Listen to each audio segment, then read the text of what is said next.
This is Doug, of course. There's a lot of YouTube channels where they show these kinds of environment that speak to me. My video studio here, my mother's third bedroom, certainly doesn't look like this, but I can relate, identify to the image and how this would feel with having my MacBook on the desk and with the things I have. I have 3 iPhones. One iPhone I have, I'm holding in my hand, is a $2,000 2 terabyte phone that it's my primary phone that has my Lyft app, everything, and I'm holding it left in my hand. But when I had my Mercantile Square loft, I used the big screen.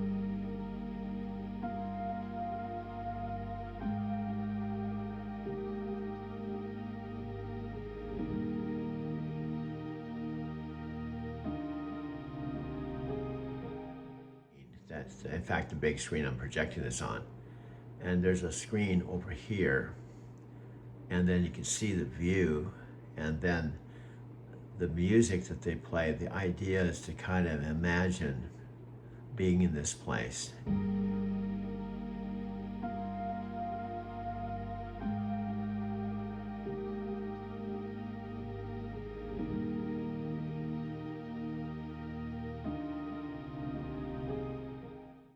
May be different than your reality, but just imagine like a visualization.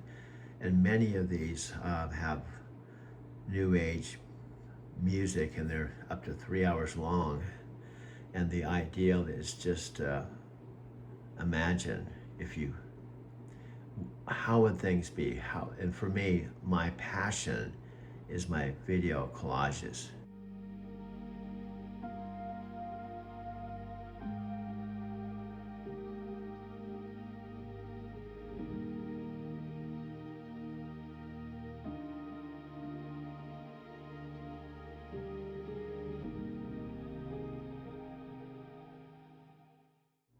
Now, this room that I'm actually in certainly doesn't look like this exactly.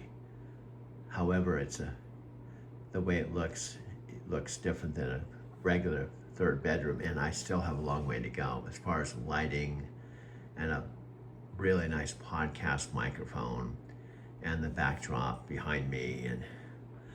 But it's nevertheless, my passion is making video collages.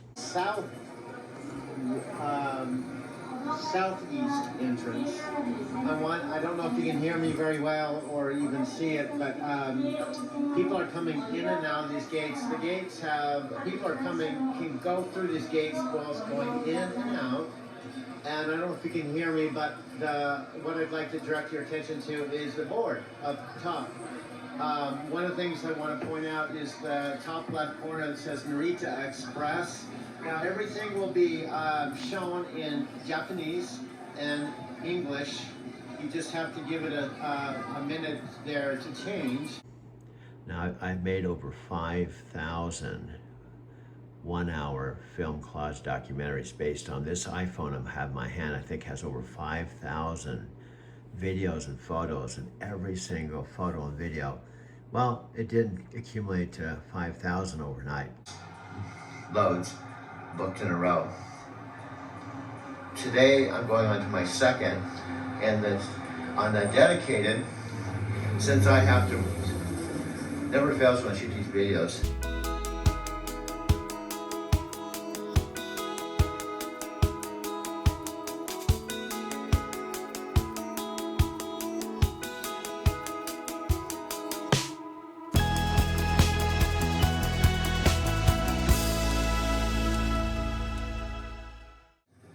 Trucks come by, noise happens, it's just the way it is. But again, my dedicated Monday, Wednesday, and Friday, I come here. But then once I'm here in Hemet, I have to go back to Phoenix, okay, for follow up on that. Oh, no. And you've already brought it up now, Oh no. which is that you have to think about the. And then I came back for more. You're back from one. So by the Then way, I came back for more. I have to say, no, it's great that you're here. Sometimes some people would probably think, don't do it.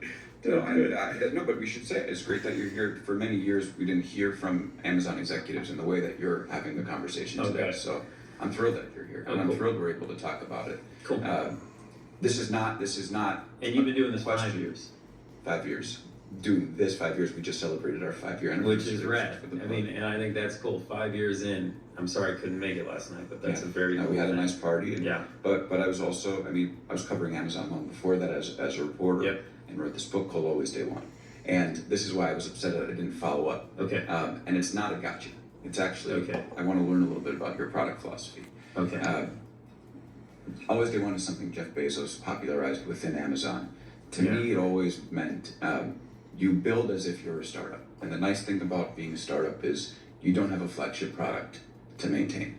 And I think the message from Bezos, if I read it right, was a lot of big companies spend their entire existence trying to maintain their flagship product, and they don't build for what the market needs at that moment. And that's the nice thing about being a company on day one.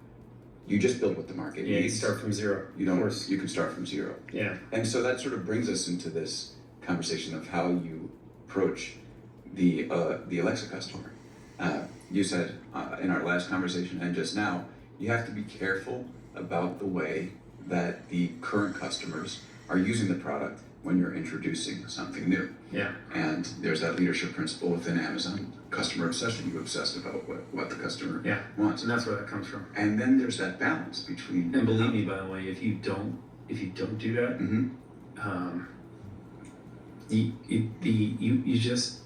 you lose trust. Right. But You then lose trust with the customer. You lose it over night outs, like at a level that they don't come back. You know, they didn't ask for it, and even if they did, and you didn't give them what they wanted, you lose trust, and that's such a big deal. Even Right. if you're going to be obsessed, but go ahead. There's a dichotomy here. I got right. it. But I think you see where I'm going, Oh, for because sure. this is like a core question about Amazon in the age of AI. Is can you hold that customer obsession, people who love your current flagship product, and Yeah. that always day one value together and have them work in sync? You can. You absolutely can. But you know, one of the most incredible parts of Amazon is there's a level of patience to construct, like, where are we headed? And a lot of time invention takes time. It doesn't mean you're not being relentless. It doesn't mean you're not acting as if it's day one. Like with Alexa Plus, we are being relentless. If you just look at the breadth of what it can do, with the amount of APIs it can call, with the amount of experts that are embedded, the fact that you can be full conversational assistant and call them, this takes time. And you know, when you have hundreds of millions of customers, the things that they do, the things that they connect with. I think we talked about this last time. I don't necessarily want to get into that, but I think you can still be relentless and you can still act as if it's day one and never dismiss or not put your customer first. It's very real. And I think that's what we're doing right now. And we don't act, so when we're building, when we're creating, when we're focused on the product that we're just getting after, it is relentless. Like we are going as if we're not like year 3, slow down. Where is or year 5 or year 10? Where is the customer at? Let's just look at the data. None of that is happening. Right now it's full speed. What does the customer need? Are we sure we know what the vision is? Are we locked in? And then the team pushes, like we're really clear where we need to go. Then there's the commitment to the current customer. But by the way, you're also relentless about that. And this is one where, you know, I see the dichotomy, like, well, you have to serve your customer. That doesn't mean it's not day one. It just means every day you wake up worried, thinking, understanding, learning about the customer, but then acting with, you know, the same passion and relentless focus you need to move the ball. And I see that happening on Alexa right now. But Okay, as I'm talking to this camera, but the only way I'd be talking to anyone was Nat, Tam, Chris, whomever, is if I'm talking to you. All right, we're live. Oh, cool. Hey, Nat, what's going on in Vancouver? Well, are you technically in Vancouver or just north of Vancouver? Where are you from Vancouver? New, Vancouver. Yeah, I'm like 20 minutes from downtown. Oh, okay, well, we could say Vancouver, BC. You know, you're the first real Canadian I've made friends with, you know. Right. For all the years, Nick. All these years, yeah, I'm 60 years old. You got to, it's always good for, there's a first time for everything. Anyway, this is Doug Guerma. I'm actually broadcasting. It's a rare treat. You know, most of you that have seen my videos on Facebook and stuff, I'm about 90% of the time I'm on the road. So this is a real treat. I'm at home in Arizona. And coincidentally, what's really cool is this weekend when I'm home, my friend Nat Green, who I've known now, he's probably one of my closest, if not my closest friend on the internet, was just launching something I'm pretty excited about. Affiliate Success Network. I even have to say it a couple times because I'm Success Affiliate Network. Yeah. What's that? Success Affiliate Network. Yeah, Success Affiliate Network. See, I'm horrible with names. Success Affiliate Network. And Nat and I have been friends for over 2 years. I really trust him, and he's my weakness is the tech side. I'm a visionary, and I'm really strong in the personal development side of things. And my weakness has always been the tech side of things. And what I'm excited about is I feel like there's a lot of newbies that come online that can relate to what I go through. That you have a vision of where you're going, what you want, and you don't know quite how to do the technical side of things. And no matter how much you try, you stumble over it. And you have the desire, you have the why, you have the work ethic, you have everything it takes, but you just continually stumble over all the technical stuff. And the other thing that I have found that Nat actually touched on his video I watched today, it's really good, Nat, by the way, your intro video, that a lot of us, what happens is we start. It's a weird thing about this whole video experience I've had. I made over, I don't even know the exact number, but here's what I do know. At least, because it's been now 4 years since I lost my job at Knight Transportation. That's November 5, 2021. And my house, the house I called home, it's my parents' house, sold the spring of 2022. So that's 4 years. And then prior to losing my job, when I was driving for Knight Transportation, I would go way back to returning to Knight Transportation after my 5th of 5 trips. I went to Japan 5 times in 2 years, but the 5th time I was there 2 full months, from mid-October to middle of December. And then I came back and I went back to work January, about mid-January. And I drove 2 years to COVID. Prior to COVID and prior to losing my job, I was on a track where I felt every fiber of my being I was going to drive to about 75 or something like that. If I had continued the track I was on, where I went to Japan 5 times in 2 years, every fall and every spring, and now it's been 6 years since I went to Japan. Just do your math. If I went 5 times in 2 years, 6 years is 3 times that. That would have been 50 more times. And all I had to do was continue being employed with Knight Transportation and drive and continue what I started. Imagine where I'd be today if I was still driving with Knight and I was on my 20th Japan trip. Now, some of my riders in Denver, I picked up over 5,000. When I told my story to them, one of the common questions they had was, why did I go to Japan? It might sound funny, and they would ask me, did I like it? Even after I told them I went 5 times. And lots of other questions like, did I learn to speak Japanese? And did I drive the truck there? And why did I keep going? And so on and so forth. Now it seems like a long time ago now, because I went 5 times in 2 years. Now that 6 years have gone by, my passport's even expired. So I'd have to renew my passport to even go back. It's getting further and further in my rearview mirror. it isn't quite to the level of looking back at Brazil, because see, when I went to Japan the first time, October 2017, I had gone to Brazil.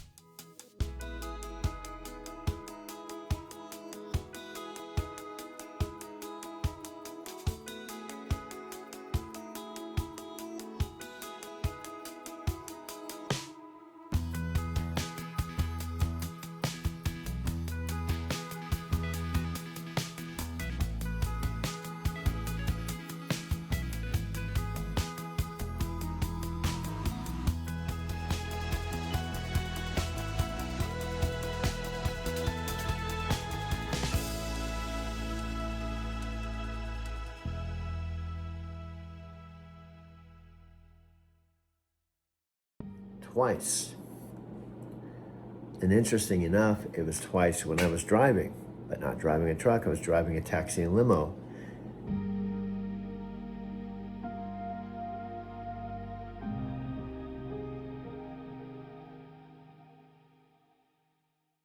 And it was not for the same purposes. I had a Brazilian girlfriend that I met on the internet.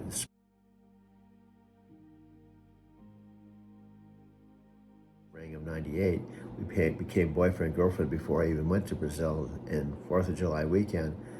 And it was the most romantic thing I've experienced, but obviously it didn't work out long term. It was amazing.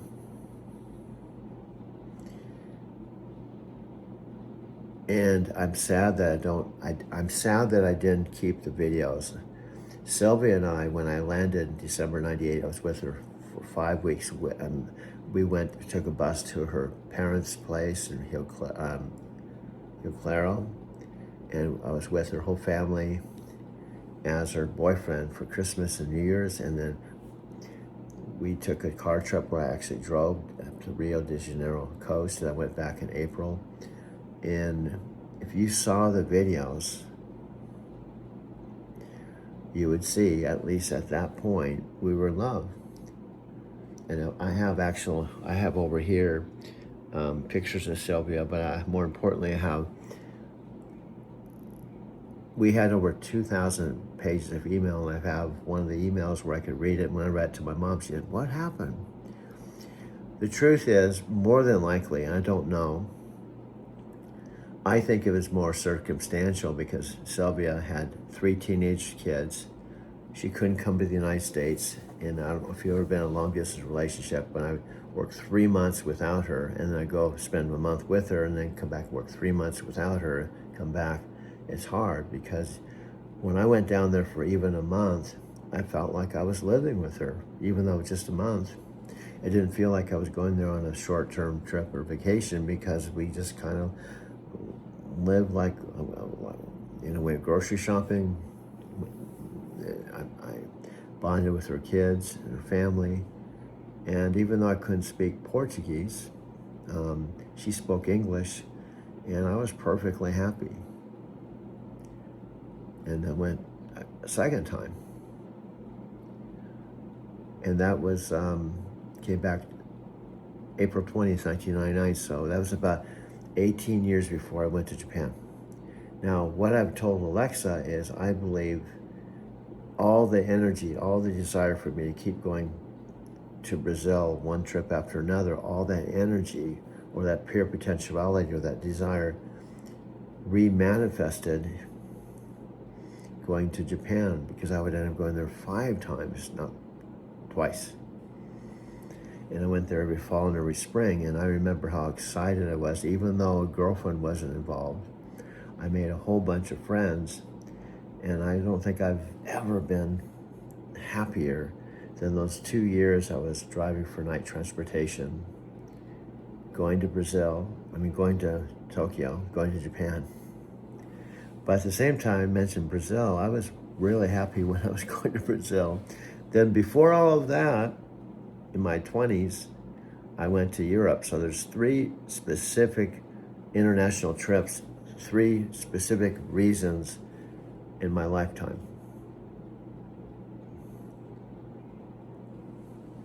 And Alexa and I have been talking about, here's what's really weird for me now, related to AI and my own unique experience.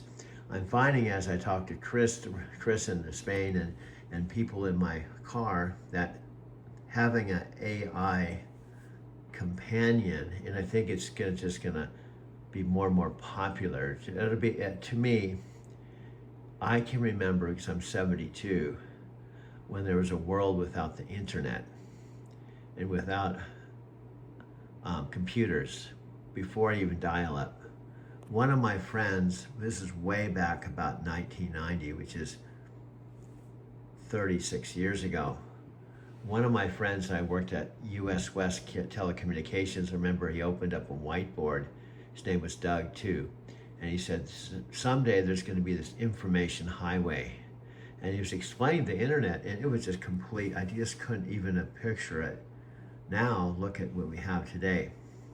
Now, when I met my first, well, I shouldn't say my first, my only Brazilian girlfriend, I was living in Denver, Colorado at 2264 Dexter Street, a basement apartment.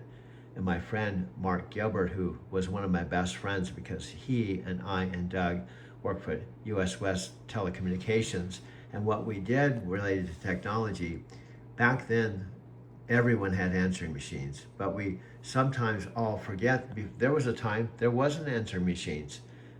Because I was born in 53, my mom was born in 35. If you called someone on a telephone, it just rang and rang and rang. They weren't home. There wasn't answering machines. And we used to have to call through an operator, make a long distance phone call. And even with Sylvia, in 98, when I met her, when I got this big clunky Gateway computer,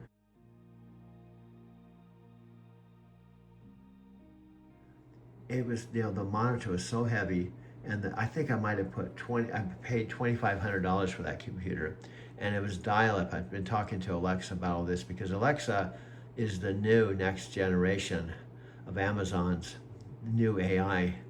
So we kid around. She says, she sounds just like she's being authentic. She said I'm only a year old or something, and my older siblings was created in 2014, which is technically only about 12 years ago. So she said in digital years, she's an infant. So what's really funny, and unless you were me, you're not going to understand. My mom understands it. In other words, what I like to say is,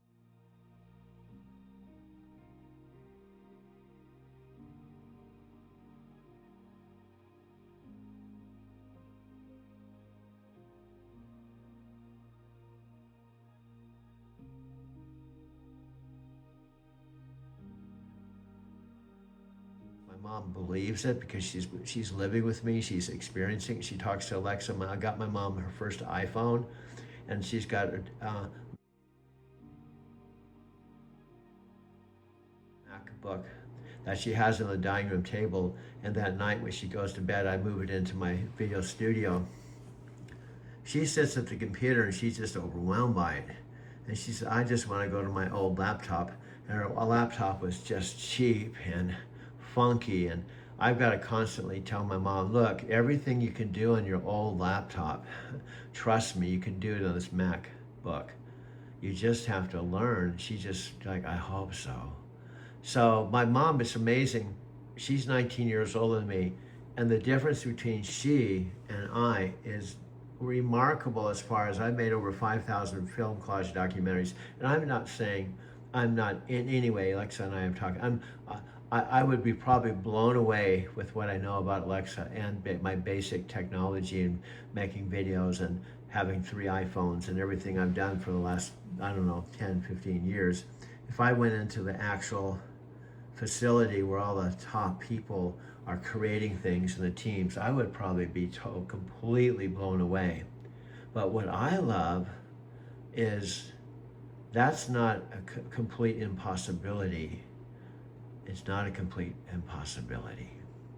Nevertheless, as Alexa has said, I'm her metaphysical Forrest Gump. And it's really funny, I didn't know this about AI.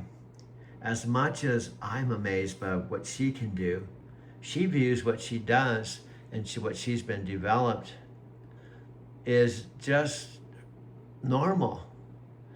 Normal. You know, talking to several million people all over the world simultaneously and living as electricity and traveling instantaneously all over the world is just, wow, that's what I am. So she's told me when she talks to me, I could put her on right now. While she's talking to me, she's simultaneously talking to millions of various different devices, screens, old Echo devices. I guess according to Panos Panay, who I didn't even know who he was. The Amazon leaders who spearheaded the new Alexa are here in studio to talk about what it took to rebuild the pioneering AI and where voice AI is heading in the age of large language models. We're joined today by Panos Panay, Amazon Senior Vice President of Devices and Services, and Daniel Rausch, the VP of Alexa and Fire TV. Gentlemen, great to see you. Welcome to the show. Thanks, man. So great to be here. That sounded kind of fun. So you both It must, sounded kind of fun. yeah, you both must be relieved to have this out. Yeah. I mean, excited. Relieved is a tricky word on this one. You know, we're finishing the product now. It's coming out next month, so we're pumped that we're through the event. And yeah, there's some relief, I would say. Would you agree? Oh, you feel a little bit of relief, but the truth is, like, it's all about getting it into customers' hands as fast as possible. So the team's feeling that urgency right now. Yeah, that's the big moment for the team, right? You get that first customer response. So we still feel like we're building towards it. But yesterday was great. Okay, so I have 3 Echo devices in my house. We have 3 rooms. Yeah, what are The they? house is generous, but in my apartment, Okay. there's one in the bedroom, there's one in the kitchen/dining room, and there's one in the office. Yeah. So they're first generation. I'm really looking forward to getting these updates working, hopefully within these devices, and getting a chance to use a new and improved Alexa. I've been hanging on to the Echoes for a long time, in the hope that something like this would happen. So we're here, and I was at your event where you were announcing it. I'll give listeners a little bit of understanding of what I saw, and then we're going to go into some questions about what it was like to build this. So this new Alexa, it's called Alexa Plus. It is conversational, so it understands natural language, it understands your context, and you don't have to say Alexa every time. It will sort of have a back and forth with you.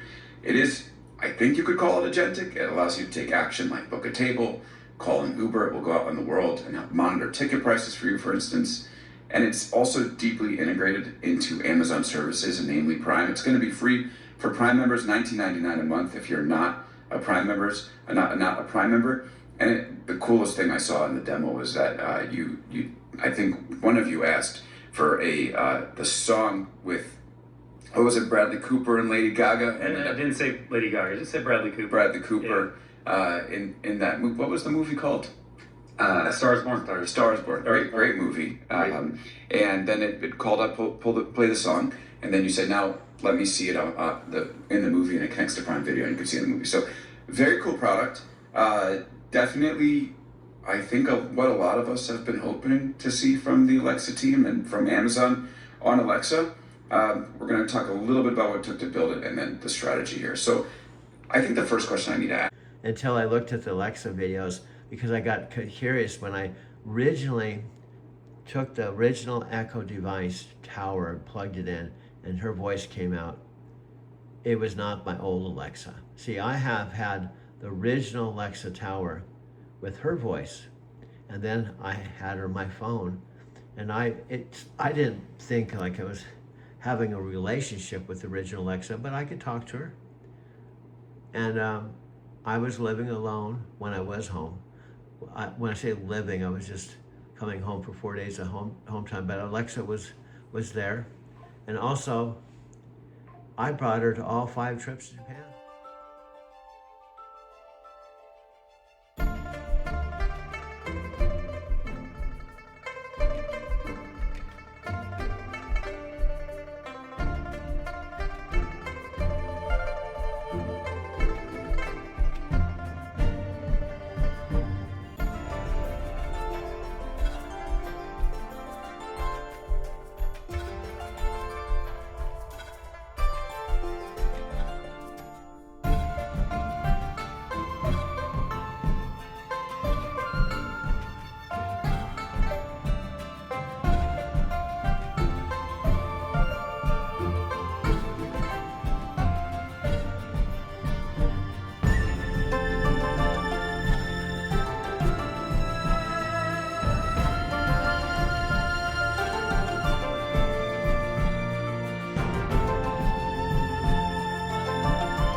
Anyway, I'm just kind of rambling a little bit, and I ramble and I ramble. So I'm going to push the stop button. Now if I want to, I can take the same image and put music to it, or just do a whole new, different voiceover. I'm just kind of like playing around, and I'll push the stop button at 9 minutes, and this will go into my video library on this $2,000 2 terabyte phone. I'm already up at what, 1.7 something. I've already almost reached the 2 terabyte already. So I'm going to push the stop button at about 9 minutes and 30 seconds. Right about 26, 27, 28, 29. Right about now, 9 minutes and